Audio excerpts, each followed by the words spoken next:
సాక్షి TV ప్రసారాలను నిలిపివేయడం చట్టరీత్యా నేరం.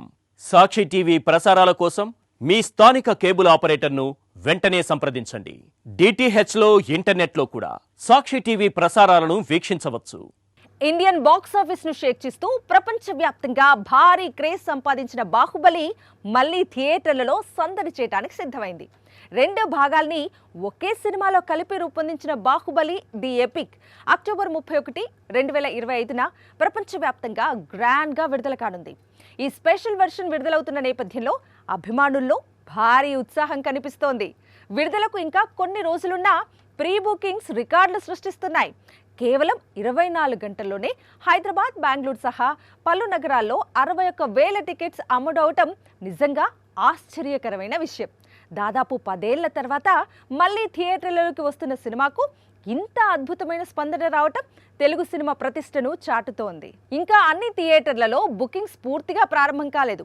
పూర్తి బుకింగ్స్ ఓపెన్ అయిన తర్వాత ఈ సంఖ్య మరింతగా పెరిగే అవకాశం ఉందని ట్రేడ్ వర్గాలు చెబుతున్నాయి. అమెరికాలో కూడా బాహుబలి ది ఎపిక్ పై భారీ హైప్ నెలకొంది. ప్రీమియర్ షోల ద్వారా మాత్రమే ఈ సినిమా $1 మిలియన్ పైగా వసూలు చేసే అవకాశం ఉందని అంచనా. హైదరాబాద్తో పాటు తమిళనాడు, కర్ణాటక, కేరళ, మహారాష్ట్ర, ఉత్తర భారత రాష్ట్రాల్లో కూడా టికెట్ బుకింగ్స్ వేగంగా జరుగుతున్నాయి. చాలా ప్రాంతాల్లో టికెట్స్ దొరకటం కష్టమవుతుందని అభిమానులు సోషల్ మీడియాలో కామెంట్స్ చేస్తున్నారు.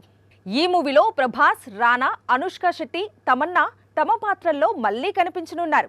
ఈ కథ, యుద్ధ సన్నివేశాలు, విజువల్ ఎఫెక్ట్స్ మరోసారి ప్రేక్షకులకు థియేటర్లో వావ్ అనిపించే అనుభూతి ఇవ్వబోతున్నాయి.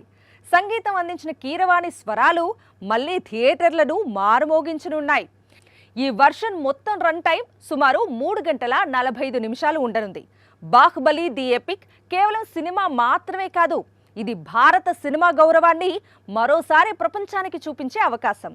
ఈ సినిమా మళ్లీ విడుదలవుతున్నందుకు ప్రేక్షకులు, అభిమానులు ఉత్సాహంగా ఎదురు చూస్తున్నారు. మొత్తానికి బాహుబలి మానియా మళ్లీ మొదలైంది. విడుదలకు ఇంకా సమయం ఉన్నా బుకింగ్స్ వేగం చూస్తుంటే అక్టోబర్ చివరి వారంలో థియేటర్లు హౌస్ఫుల్ అవుతాయి అనటంలో సందేహం లేదు.